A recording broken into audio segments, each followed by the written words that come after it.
newspapermen meet such interesting people. They know the lowdown, now it can be told. I'll tell you quite reliably off the record about some charming people I have known. For I meet politicians and grafters by the score, killers plain and fancy, it's really quite a bore. Oh, newspapermen meet such interesting people. They wallow in corruption, crime and gore. Ting-a-ling-a-ling, city desk, full the press, extra, extra, read all about it, it's a mess, meets the test. Oh, newspapermen meet such interesting people. It's wonderful to represent the press. Now you remember Mrs. Sadie Smuggery. Here we are with a half hour of commentary and analysis on media issues of the week and what's been going on. I'm Rex Smith of the Upstate American, formerly editor of the Times-Union, here with Dr. Alan Chartock of WAMC, with Rosemary Armeo, investigative journalist and professor, and with Judy Patrick, former editor of the Daily Gazette and vice president of the New York Press Association. Sorry, Judy, I just kind of stumble here as I'm looking over to my left and saying, how are you? Alan Chartock, sir, there was an election. You may have noticed, actually the most expensive election in American history, $17 billion spent on advertising. Wow. So that means that the free media, as it's sometimes called, the press, the legitimate journalists, is perhaps of less impact than advertising. Notwithstanding that, how did the media do? What would you say is an analysis of how the media handled its role in this election? Well, a lot of this has to do with the perception that is offered by the media itself as to how it's doing. A lot of bragging. They do a lot of chest thumping. They think that I want to get the right word here, but I really can't without violating the FCC standards. They want to make sure that they don't do anything that is inappropriate. So we watch them, interestingly, do their thing. I wish I could be more specific than that, but you called on me and I did the best I could. There we go. Rosemary, how are you going to do? If I were rating them in class, I'd give them probably a C. I think that they failed again miserably, inexplicably on polls. They accepted a whole bunch of junk Republican polls in the last few weeks that were nothing but a mirage. The media completely downplayed the anger, the ire of women. There was a lot of writing about how, Supreme Court decision was a few months ago, it's faded. That was baloney. The turnout of women and the performance of all of the measures that were anti-abortion, and they all failed, speaks otherwise. I think they also bought into the Republican idea that crime was going to be, along with inflation, the major issue. That did not prove true according to exit polls. They did too much horse racing, handicapping who's ahead rather than this is the issue that matters or here's how much money is being spent on advertising. Some of the real problems that we have with our elections. So overall, C. A C. Would you rate them a C or higher, Judy? No, I wouldn't go higher than a C as well. It was way, way too much horse race coverage and coverage of sloganeering. We really have never seen the media do what it could do, what I expected it is capable of, which is get into where these candidates stand on the issues. And I saw none of that. And we're even seeing this after the election, where instead of talking about what they're trying to frame what happened on the election as a victory for Democrats because they didn't lose as badly as they thought they were going to lose. And so in that respect, I think we need to step away from opining about how big a defeat or what this all means until we get some real data. Let me see if I can, for purpose of conversation, at least push back a little on this. In my career, I've often heard so much about, the media did this, the media did that, when it was important, I think, to assert that the media, if you want to use one big word to take in everything from WAMC, which, by the way, Alan, you exempted from any of your criticism, to the New York Times. You're such a nasty fellow. Just trying to be accurate here. But well, the fact keep is, trying. You'll the get media there. reflect what's going on. And I'm upset as well about the notion that there is too much attention to polling, especially to fraudulent polling. I mean, why does anybody ever quote Rasmussen polls? It's just purely a Republican House organ. Or Trafalgar, that's another Trafalgar, one. exactly. Why do we even pay attention? Why do we count them as polls? Because the media, with the quotes around it, needs material. And if they see some material, There's they're plenty gonna of get- There's plenty of material How out there. about Just a the little bit of fact work to get But to that's it. not the way they see it. How about the fact that people want to have an understanding of the world and people look to try to figure out what's coming next? You know, we'd all like to know how long we're going to live. We'd like to know what's going to happen in our neighborhood. I think that the impulse of people to want to figure out what's coming down the pike is part of what drives the reporters to this over-reliance on polls. And to the chagrin, of course, of a lot of journalists, that there is so much attention on polls. So I think that there is at least a reason why it happens, and that is consumers are demanding it. And we talk all the time on this program, and have for decades now, about how that we need to have more attention to issues in political coverage, but it doesn't propel the audience. There's also missing is a lot of investigation and analysis. Who knew that the redistricting mess in New York was going to result in possible turnover of control of the House? That's what it's looking like right now. That mess, mishandled here by the governor, by the Democratic Party especially, by the courts, I would say, has had national complications. And we have not covered that. I read No, some of there this stuff. was coverage of that. Of course there was coverage, Rex, but not in the way I mean. Like, why did DeSantis get away with it in Florida? That map is even worse than New York's were. So why isn't there coverage of comparative states? Gerrymandering, yes, we've covered it, but not in a way that says this is going to affect your vote. We have not driven home the point. And yes, of course, we've covered every story you can mention. I can say, yes, I read about it in a newspaper or saw it on television. But it wasn't the constant drumbeat, which I would say there were about polls, about the end of abortion as an issue, about the fake issues of crime, about bail reform. Those hammered day after day, but not redistricting and gerrymandering. And why is that? There's just not enough comprehension on the part of Yeah, the- it's hard to understand. Hard But, to I mean, understand. And so, what are we to do? Like, take your medicine, listeners. Take your medicine, TV viewers. You have to read this Well, stuff because we're telling you that you have to. I don't know. I know that in the Capital District, the architect of all this is John Faso, who's been in this radio station. Many He times. saw it. He's the one who brought the lawsuit. He knew. We have the sources. We're not talking to him about these other stories. It was not to his advantage to bring this all out. Hey, this lawsuit could change the whole balance of Congress. Did he see that? I don't know, but I sure want to know now. We're talking about failures of the press. That was one of them. Will you be kind enough to tell everybody what you're talking about when you say this lawsuit? When the Democrats came out with a new map to redraw the maps after the census, Republicans challenged. That suit was brought by John Faso, a former congressman in our area, and it that won. is. That is the suit that led to a judge saying, yeah, this is completely ridiculous. It's unfair. I'm throwing it to, I don't know, some graduate student. Here's the thing, though. I do recall reading in the Times-Union, for example, and I believe in the New York Times as well, probably following as they often do. It should be pointed out that Rex used to be the editor of the Times-Union, Not that and I'm therefore he bitter. couldn't help taking a swipe at the New York Times. But reporting when the Democrats put those districts into place, that this was a bid by Democrats in New York to try to hold on to seats. They were shaping the districts, that they were gerrymandering, and that this was New York trying to save the House for Democrats. So that was pointed out. And then John Faso brought the lawsuit, he and his cohort. And so it's not that it wasn't there. I guess my point is that people didn't pay attention. Do we blame readers?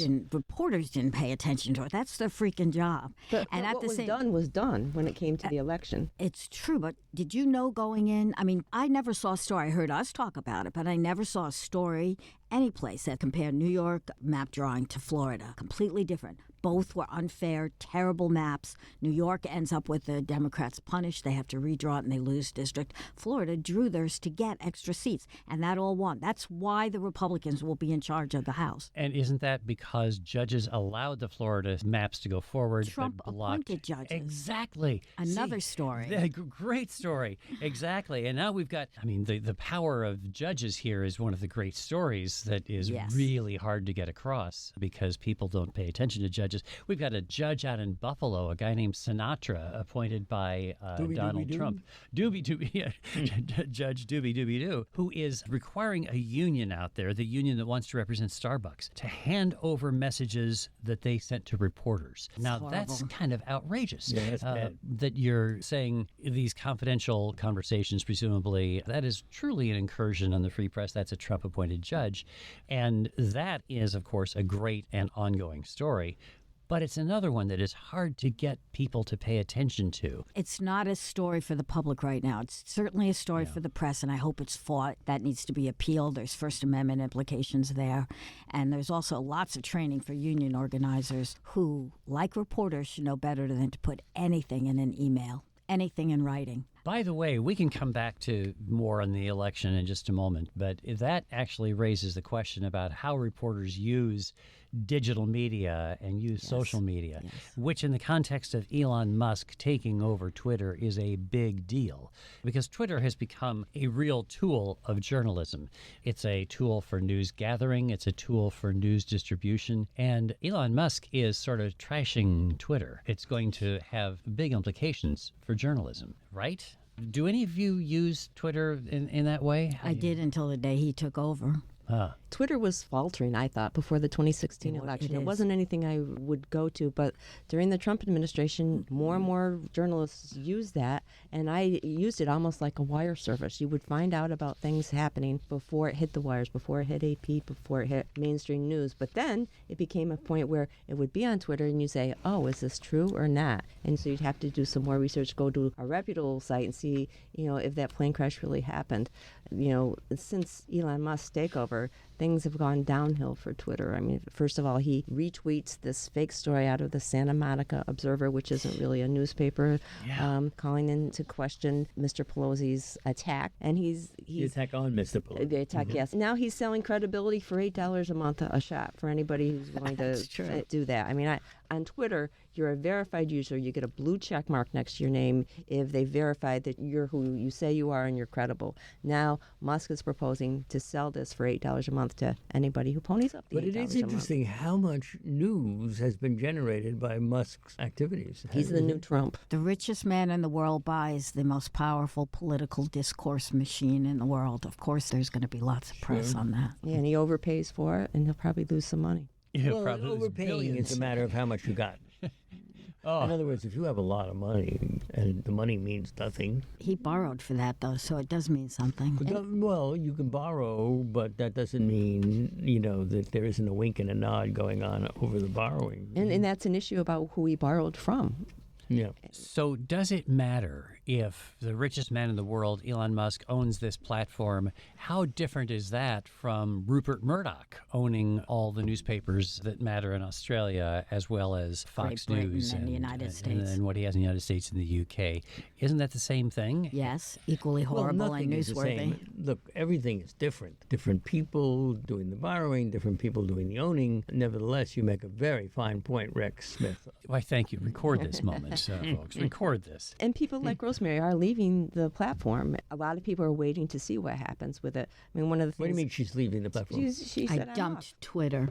I see what you mean. She a lot of Do you and a think lot you're of people are. representative of everybody? Well, of course, Twitter is not putting out these numbers, but Elon Musk is spending a lot of time trying to reassure advertisers, and people with large accounts are noting and talking about how they're seeing big drops in the number of their followings, which indicates a lot of other people are doing what I did. Oh. And he's starting to censor. I mean, he's saying he's not involved, but people were doing fake Elon Musk accounts. They were impersonating Elon Musk. Kathy Griffin, the comedian, she got deplatformed. She got suspended permanently because she did this, and a lot of outrage over that. I love how she keeps getting in trouble for social media.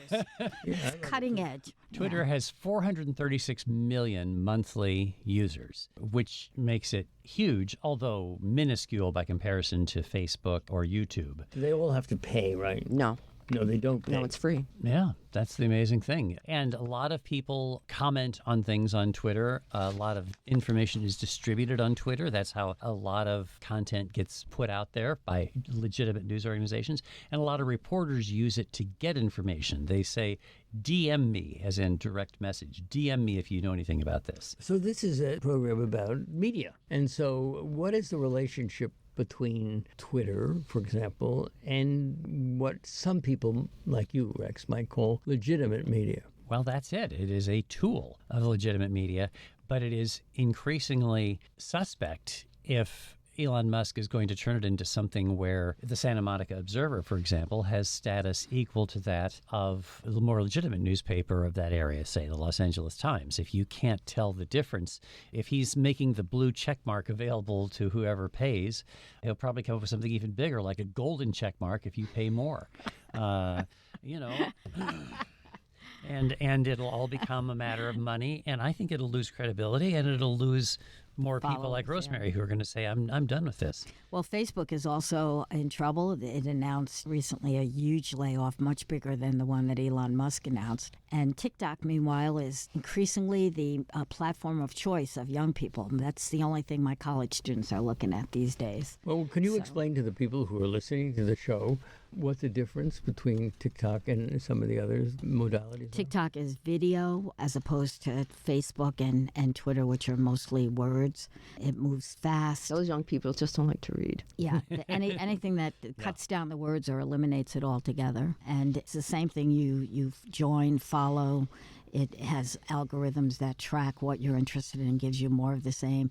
And it's very easy. Just go to Google. You know, all know what Google is, I hope, and just look up TikTok, and it'll take you right to the site, and you can join and see for yourself. You know, I say these platforms are free, but they're really not free, because what you're doing is you're paying for it with your privacy. You're paying with it with your eyeball, because you receive advertisements, or they're tracking you. So you have to keep that in mind when you sign up for Twitter, Facebook, TikTok, Instagram, on and on. Given the interest that these things draw, especially of the younger voters, younger citizens, it almost makes you question if there is a future for the legacy media at all. Why are people even you've been saying bothering that for years to pay attention? Well, we assumed At one point you said 10 years newspapers would be dead. I remember that. they would stop printing. Actually, there's been more resilience in the legacy media than I Then expected. you thought. Yeah. I thought we That's wouldn't. because there's a lot of old people who still like it better. There you That's go. going to go away, though. Yeah. And there's no market. There's nobody to pay for reporters and editors and copy editors and all the other stuff that requires checking out evidence. The future, I think, looks really bleak for legacy media. But the platforms are based in many respects on the legacy media. What they do is they'll take something that a local reporter found, even if it's a weird cat story, and they need that local reporter to find it in the first place and then amplify it. But if there is no significant effort to ascertain that that is true, if the Elon Musks of the world take over these digital platforms and run with the Santa Monica Observer as much as they do with serious media, then we're going to be overrun with fake news. And there will be even the best efforts to keep good reporting going, like Report for America, for example, which is a wonderful effort to put local reporters into newsrooms, real newsrooms across the country. Even those best efforts will not draw the attention that the hoop-de-doo stuff that is put out by the fraudulent fake media are going to do. I'll put on my Pollyanna hat here and say we need to do more civics education. This needs to start at the high school level, where we teach kids about the value of learning about their government and knowing about current events. I used to hate current events when I was in high school, but I grew to love it. Well, as somebody, who was in a classroom for years and did what you are espousing, I mean, if Alan is in a classroom and he is teaching civics education, how do I know he's not advancing Alan education as opposed to civics education? Yeah, good question. That's why there is some resilience to this right-wing argument about schools, why you're seeing the right taking over school boards, because essentially they want to have Christian education in the schools, which is kind of a perverse notion, with all due respect to the religious among us. But that is not what schools exist for. And I think there's a good point to be made. Well, yeah, I don't think schools exist to put forward religious arguments, shouldn't But anyway. certainly there are people listening right now who do believe that. Yes, yeah, you're right. Who believe that government should exist to promote God's message on earth or something. So how do you counter that? Journalism has always stood as the factual counter to fake information or to a viewpoint. This is where we got into the view from nowhere idea, in which we have decried on this. So this is how we got into journalism being so much pablum, that is without a stance, because we were trying to avoid being biased. But if you don't have value-laden civics education, if you don't give people a sense of why they ought to pay attention to what's going on in their community, you're going to lose people altogether. Maybe they are. Early indications are that the young people did come out and vote in this midterm. Let's see. But those are the early indications. So maybe TikTok is providing a value. There was a lot about voting on TikTok. Sierra was talking about this at the roundtable in a recent show. She is a professor, so she watches TikTok, as we all should be doing, as all we grown-ups should be doing, see what those kids are up to. And it was filled with messaging about voting. Not vote a certain way, but vote, vote, vote. Women's rights, climate are all issues that resonate with young people, and that apparently was used as a way to drum up participation. And where do those messages originate? Was that organized, or is that just no? actually It's TikTok. So it's groups or individuals who know how to use the platform and have created messaging. That's pretty interesting. I hope more studies will come out on this. Well, that is interesting in the context of which media are rising and which are falling. Right. Here's an interesting statistic. The viewership of the midterm results on television dropped by 29% from 2018 midterm viewership, which is, kind of the last comparable election. Viewership of television news dropping by 29%, even though this was a hotly contested midterm election with near record turnout. That's quite something, and that means probably that a growing number of people are watching TikTok or something else. Or they're waiting because there's a new idea being advanced. Why do we have big election night coverage? It's a tradition in our business, and my saying dump election night coverage is akin to policemen who heard defund police departments. Shocking. But yet, forget the pizza, forget the all night. It doesn't work anymore. We don't know the results the night of elections anymore. Arizona taking days. Any close election went into 3 a.m. Even the Fetterman Oz results came in at 3 a.m., well past prime time. Why do we still have the same thing? Yes, you'd cover the results as they come due. Tradition. But setting up that big table and all other programming ends and we just stop and look at the board. Kornacki and John King yelling, "Oh, look at this county in the middle of Arizona. Oh, wow, why do you care?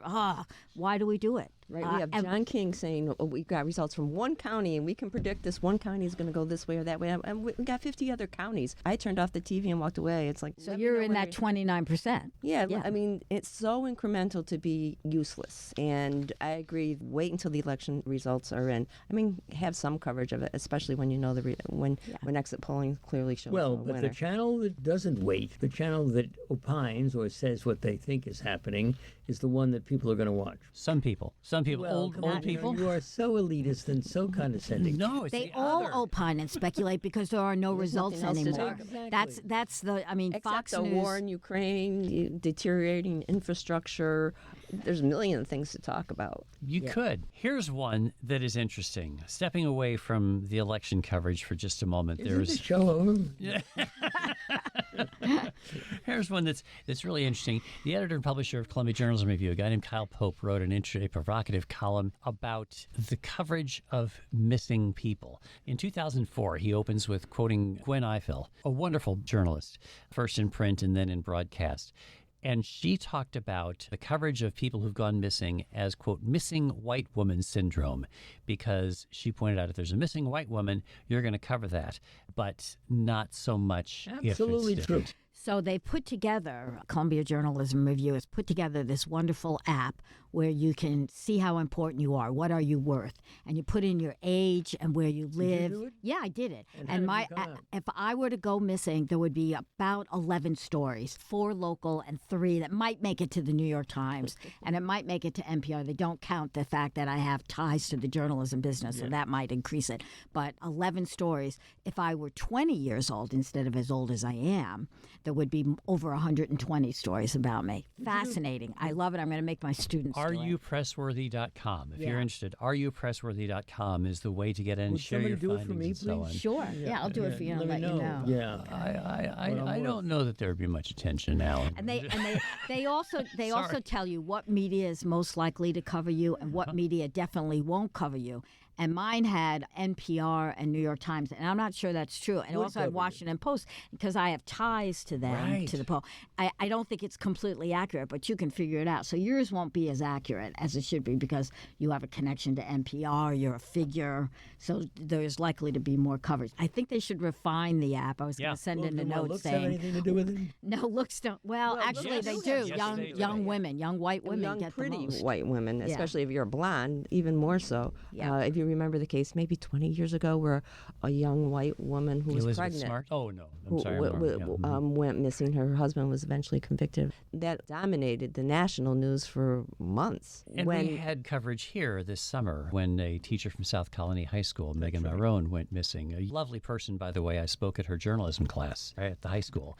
It's tragic. But when she went missing, that was a big story locally and in the Berkshires, and with a tragic result. But I wonder if there weren't other people who went missing at the same time in our community who we just didn't hear about. So at a all. black woman, for example, as opposed to a white woman. Exactly. I think that was Gwen Eiffel's point. And we often talk about this in the context of who is important enough when they die that there is a certain amount of coverage. You know, we are all born equal, we are told by our Declaration of Independence and by our religions, but we certainly don't die equal. And some people get a lot of coverage and others do not. That's So if I were to die, Rex, how do you think it would be covered? Oh, well, This is an Jubilantly. interesting conversation. No, isn't that's a joke. As Freud said, there is no joke.